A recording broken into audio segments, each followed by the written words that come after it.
We now come to the questions to the Prime Minister. Number one is Neil Hudson. Dr. Neil Hudson. Mr. Speaker, this morning I had meetings with ministerial colleagues and others, during which my right honourable friend, the Chancellor, updated the Cabinet on how the government's plan for jobs is working, with higher wages, higher skills and rising productivity. He will make a statement to the House shortly, setting out how we will build a new age of optimism, Mr. Speaker. In addition to my duties in this House, I shall have further such meetings later today. Dr. Neil Hudson. Thank you, Mr. Speaker. I very much welcome the A66 Northern Trans-Pennine project from Penrith to Scotch Corner. This £1 billion investment will improve safety and congestion and help to level up our region, supporting jobs, essential services and tourism. But we have to get the project right. Will my right honourable friend ask his government departments for Transport, the Ministry of Defence and DEFRA to work together pragmatically and reasonably with suggested route amendments to ensure local communities such as Warcock, Musgrave and Sandford are not left blighted by these current plans?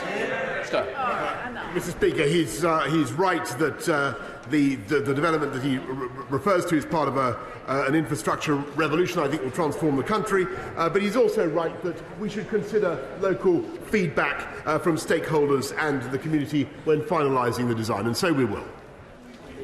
Unfortunately, the Leader of the Opposition is isolating, so I'm calling Ed Miliband to ask the question on behalf of the Opposition. Ed Miliband. Thank you.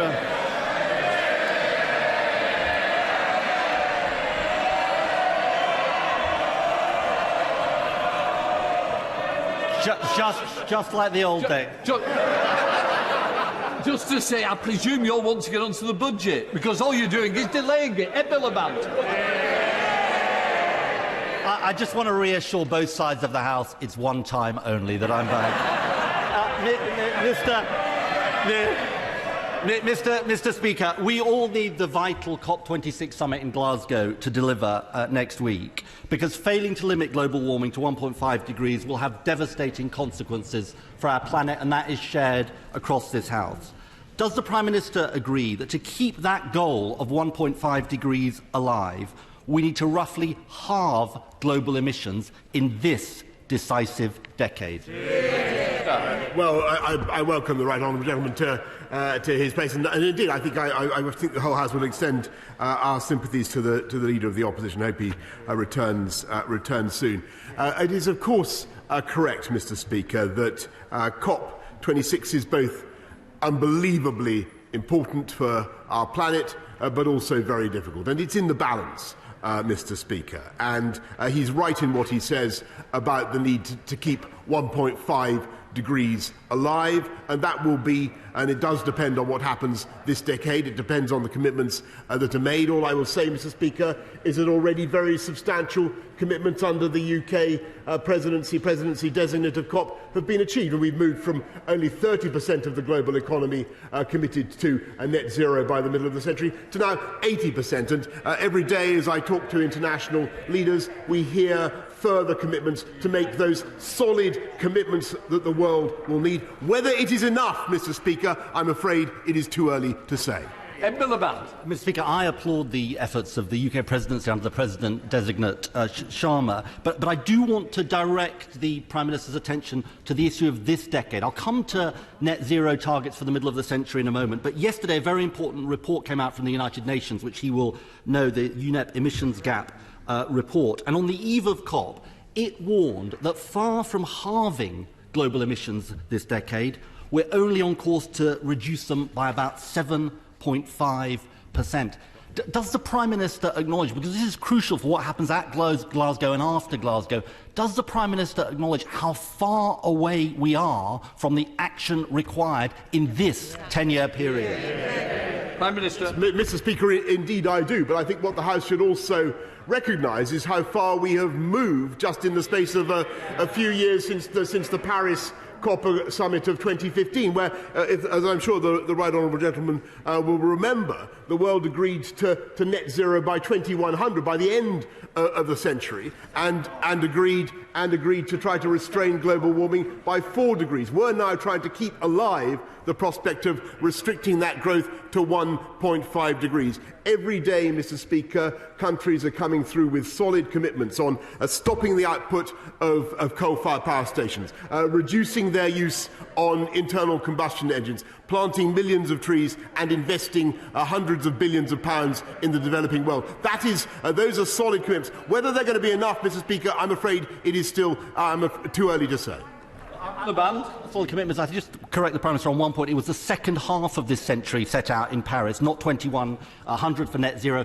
But here's the problem, Prime Minister, on this question of net zero targets for the middle of the century. It's easy to make promises for 30 years' time. It's much more difficult to act now. Australia has recently announced a 2050 net zero target, but its 2030 target would head the world towards approximately 4 degrees of global warming. Can I urge him? He mustn't shift the goalposts when it comes to Glasgow. It is about the emergency we face this decade. It's about the NDCs this decade. Please keep the focus on 2030, not 2050 and beyond. The focus is certainly on 2030. We have 122 nationally determined contributions already. 17 out of 20 G20 countries have made NDCs, and the commitments are coming through. And he's right to say that we need to keep the pressure up. What you can't do, Mr. Speaker, is go in advance of what is truly practicable for the world economy and for what people can do. This government will go as fast as we possibly can. But it was Labour's plans, which I think he endorsed, were condemned by the GMB union for which their paymasters, Mr. Speaker, for meaning that they'd be confiscating people's cars by 2030, and families would be only allowed 1 airplane flight every 5 years, Mr. Speaker. Mr. Speaker, let me tell him. What this summit needs is statesmanship, not partisanship, which we just heard from the Prime Minister. He should not be trying to score party political points on such an important issue facing our country and our world. That's never the way I did PMQs. Now let me ask him. Let me ask him about the crucial issue of climate finance for developing countries. Because the reason that the Paris summit succeeded was there was a coalition of vulnerable countries and developed countries that put pressure on all the big emitters, including China, including India. But the problem is that the world has not delivered on the $100 billion of finance promised more than a decade ago in Copenhagen. That the plan is to deliver it maybe in 2023. But I want to ask him about his actions. Hasn't it made it much harder to deliver on this promise that we are the only G7 country to cut the aid budget in the run-up to this crucial summit? Mr. Speaker, I thought we weren't going to have any partisan points. Didn't last long. Actually, the first thing I did, one of the first things I did as Prime Minister was to go out to my first UNGA as Prime Minister, as UN General Assembly as Prime Minister, and announce a huge £11.6 billion commitment from the UK to helping the developed world to tackle climate change. And I'm going to say to the right honourable, yes, of course it's true. And we haven't cut that. We have not cut that, Mr. Speaker. We're keeping that investment. And let me tell the right honourable gentleman that this country is working flat out to ensure that we do reach the £100 billion commitment from the whole of the world. We're seeing the money come in from the United States, from the Italians, from the French, from the European Union, and it's quite right that it should. We have a way to go, Mr. Speaker. Whether we'll get there or not, I cannot say. It's in the balance. But the challenge is there for the leaders of the developed world, and I quite agree with the right honourable gentleman. They need to rise to it. Because it's one thing for him not to know what is in the Paris Agreement, but it's another for him not to know what's in his own budget. He has cut the aid budget. Of course he's cut the aid budget. He's abandoned the bipartisan belief in the aid budget across both of these houses. But it's not just on aid, Mr. Speaker, where they face both ways. They've got a trade deal with Australia, where they've allowed them to drop their temperature commitments. They're telling others to power past coal while flirting with a new coal mine. And they're saying we've got to move beyond fossil fuels, and opening the new Cambo oil field. Isn't the truth, Mr. Speaker, that the Prime Minister has undermined his own COP presidency by saying one thing and doing another? Prime Minister. No, Mr. Speaker. And he's completely wrong. He's completely wrong in what he's, and I think he should withdraw what he's just said about the 11.6 billion, because we remain absolutely committed to the 11.6 billion pounds that we're investing to tackle climate change around the world, and that is absolutely rock solid.